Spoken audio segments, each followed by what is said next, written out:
Olá, professores e professoras, sejam muito bem-vindos ao Ligado na Lei. O meu nome é Luana e eu sou mestranda em Educação Profissional e Tecnológica pelo Instituto Federal do Paraná e eu também atuo como designer instrucional, aí produzindo cursos EAD, para áreas acadêmicas e também corporativas.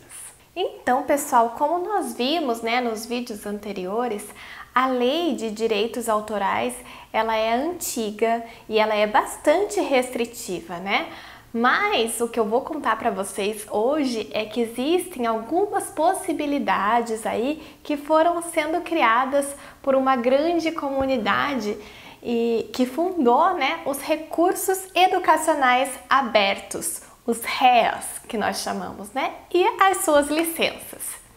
Então, nós vamos começar pela definição do REA. Você já ouviu falar sobre esse termo? Você sabe o que é? Eu vou ler aqui para vocês a própria definição da Unesco, que diz o seguinte. Então, recursos educacionais abertos são materiais de ensino, aprendizado e pesquisa em qualquer suporte ou mídia que estão sob domínio público ou são licenciados de maneira aberta, permitindo que sejam acessados, utilizados, adaptados e redistribuídos por terceiros. O uso de formatos técnicos abertos facilita o acesso e reuso potencial dos recursos.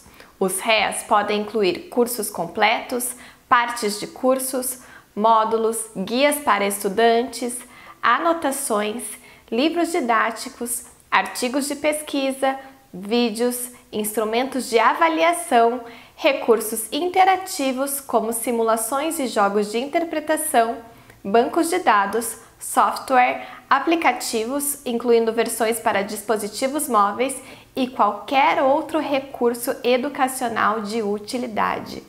O movimento REA não é sinônimo de aprendizado online, EAD ou educação por meio de dispositivos móveis. Muitos REA, mesmo que possam ser compartilhados por meio de formatos digitais, também podem ser impressos.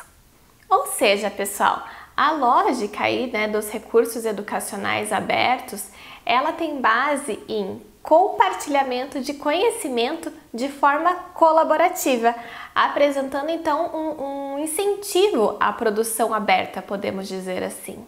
E uma maneira legal de ampliar essa nossa discussão é entendendo a diferença das licenças e nós vamos começar então pela diferença entre copyright e copyleft.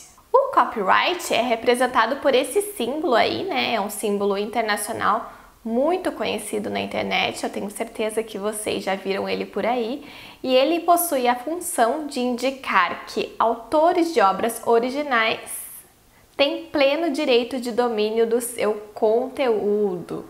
Então isso quer dizer que sempre que você ver esse símbolo, significa que o material não é livre, ou seja, ele não pode ser utilizado, compartilhado, adaptado, enfim, redesenhado, não pode mexer, tá? Esse material, ele é visto aonde ele foi colocado. E mesmo que seja que você coloque a fonte de onde você tirou, são materiais que não podem ser utilizados, então vamos prestar bastante atenção nisso. Mas aí a gente tem então o copyleft, representado pelo símbolo do copyright, só que ele é ao contrário, ele é virado para a esquerda, o left em inglês é esquerda. Então, ele representa aí uma licença mais maleável, que ela concede sim os direitos de uso e de reprodução, mas porque ela possui essa característica justamente porque a sua maior representatividade, podemos dizer assim, ela é na informática, especificamente na criação de softwares. Então, na criação de softwares, a possibilidade de criação colaborativa, em comunidade, ela é bastante valorizada. Bom, pessoal, então além aí do conhecimento e uso dessas licenças, é bem interessante a gente conhecer também o domínio público, olha aí, que é um estado da obra em que não há restrições de uso. Então vejam que o seu símbolo, ele tem ali o Czinho do copyright, mas ele é cortado no meio, né? Então é justamente para mostrar como ele é público, que ele é diferente do copyright, né? Então, mas por mais que ele tenha esse nome aí público, né, o seu uso ainda está condicionado a algumas regras, e uma das mais importantes e mais conhecidas é a regra dos 70 anos, né? Essa regra dos 70 anos, ela consta lá na Lei de Direitos Autorais, né, na nossa LDA, lá no artigo 41, que eu vou ler aqui para vocês. Ela fala assim, que os direitos patrimoniais do autor perduram por 70 anos, contados de 1º de janeiro do ano subsequente ao seu ano de falecimento, obedecida a ordem sucessória da lei civil. Ou seja, né, uma obra, seja ela artística, musical ou textual, ela vai entrar para uma categoria de domínio público 70 anos após o falecimento do autor, né? E esse autor daí ele não terá mais direito patrimonial, né? Mas esse autor continua com os direitos morais, né? Os direitos morais, eles são vitalícios, para sempre mesmo, né? Então isso quer dizer que sempre que um material for utilizado, o autor sempre deve ser citado, independente da situação.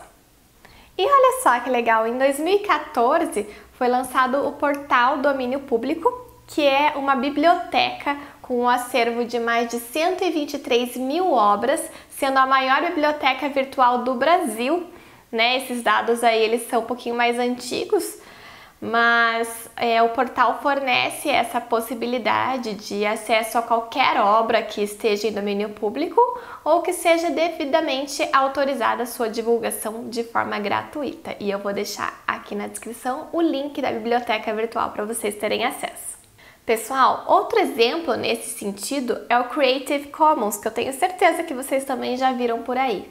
E o Creative Commons, ela é uma organização sem fins lucrativos, né? E ela é responsável, então, pela elaboração e pela manutenção de licenças livres que podem sim ser utilizadas pelos autores. Só que essas licenças gratuitas também possuem algumas regras específicas para uso, né? Elas não limitam ninguém a utilizar o material de alguma forma, mas elas possuem aí algumas regrinhas que eu vou mostrar para vocês. Então, pessoal, as licenças, né, elas são organizadas, as licenças do Creative Commons são organizadas em 6 formatos diferentes. Eu vou deixar o link na descrição também para vocês poderem ter acesso a todas elas, porque as mais utilizadas no meio educacional são 2 principais, que daí eu vou explicar aqui para vocês brevemente qual que são essas regrinhas, como que elas são utilizadas, tá? Então, a primeira aqui é a atribuição CC BY, né? BY quer dizer por, CC de Creative Commons, né? E BY quer dizer por. Então, essa licença, ela permite que outros distribuam, remixem, adaptem e criem a partir do seu trabalho, mesmo para fins comerciais, desde que lhe atribuam o devido crédito pela criação original. Segundo a própria descrição da CC, é a licença mais flexível de todas as licenças disponíveis e ela é recomendada para maximizar a disseminação e uso dos materiais licenciados. Então, sempre que você vê esse símbolozinho ali em algum conteúdo, em alguma imagem, em algum texto, você sabe que ele pode sim ser utilizado, mas para tudo, independente se a gente pega material palpável ou material da internet, tem que ter a fonte, certo? Então vamos lá, a segunda licença é a atribuição compartilha igual, CC BY S, né? CC de Creative Commons, BY por e S igual, né? E aí essa licença, ela fala que ali, ó, permite que outros remixem, adaptem e criem a partir do seu trabalho, mesmo para fins comerciais, desde que lhe atribuam o devido crédito e que licenciem as novas criações sob termos idênticos, né? Ou seja, sobre termos que tem que estar da mesma forma, bem idênticos mesmo. Então é essa figura 7 aí. Pessoal, então todas essas e outras licenças abertas e materiais de domínio público aqui apresentados, né, fazem parte do conjunto de recursos educacionais abertos, o REA, que eu falei lá no começo do vídeo. E o que é muito bacana é que esse movimento ele tem a função de unir todos esses materiais em uma só classe, que se preocupa com o acesso tecnológico a materiais de ensino que fornecem informação e conhecimento de forma compartilhada. Muito legal, né? E você, já tinha ouvido falar sobre tudo isso? Já tinha ouvido falar sobre recursos educacionais abertos e sobre as licenças? Aposto que muitas pessoas já tinham visto, mas também não entendiam direito o que cada símbolo significava, né? Então, pessoal, eu espero que esse vídeo tenha ajudado a solucionar algumas dúvidas a respeito, né, dessas licenças e sobre os REAs. E se você gostou desse conteúdo, deixe então o seu like, o seu comentário, a sua pergunta, enfim, vamos aprofundar essa discussão que ela é muito, muito válida, principalmente para nós que estamos aí no meio educacional, né? Continue aí ligado na lei e nos vemos no próximo vídeo.